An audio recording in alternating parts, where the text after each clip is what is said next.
মা, বাইরে তো হেভি বৃষ্টি হচ্ছে, হ্যাঁ, একটু রিল টিল বানাবে না? জগদ্ধাত্রী পুজোটা গেল।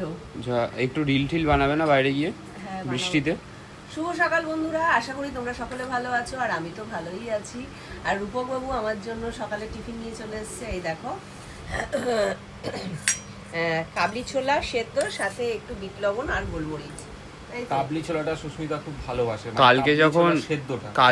কাবলি ছোলাটা আমি ভেজানো দেখলাম, হ্যাঁ। আমি ভাবলাম কষা কষা কাবলি ছোলা হবে। হ্যাঁ, আর কষা আর কষা এখন দেখি এই সেদ্ধ খেতে হবে। কষা কষা কাবলি ছোলাটাকে বাবা বানাবে? তাই তো ভেবেছিলাম। আমি পারি না রে। ওই আসলে কাবলি ছোলার সেদ্ধটা সুস্মিতা খুব ভালোবাসে আর কি।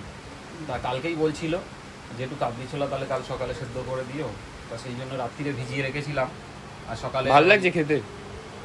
প্রেসারে এর মধ্যে একটু কাঁচা পেঁয়াজ দিবি, মানে শসা দিবি, খেতে ভালো লাগবে। আমাকে বলছিলাম, আমি বললাম তোমাকে অত আর ঝামেলা করতে হবে না, আমার কেটে দাও, আমি এটাই শুধু শুধু খাবো। আর যদি মনে হয় ওপর থেকে একটু বাটার দিয়ে দিবি। আমাকেও হ্যাঁ, এটাই খেতে হবে বাবা, বাটা। আমাকেও এটাই খেতে হবে। হ্যাঁ, এখন এটাই খা। আর কিচ্ছু তারপরে বলার দেখি নেই। দুপুরে কি করা যায়। আমি বললাম এটা শর্টকাট, রূপকের পক্ষে সুবিধা হবে, কারণ ও ছেলে মানুষ, ও কি সব কিছু পারে? তা দেখো, সুন্দর একটা ব্রেকফাস্ট, তাই না? খাও, এটা খেয়ে ওষুধ আছে।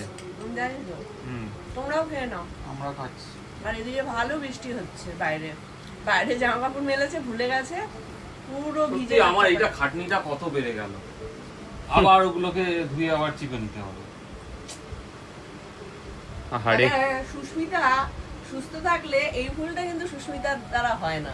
তুমি তো পাহারাদারি করো। পাহারাদারি করি না। হ্যাঁ।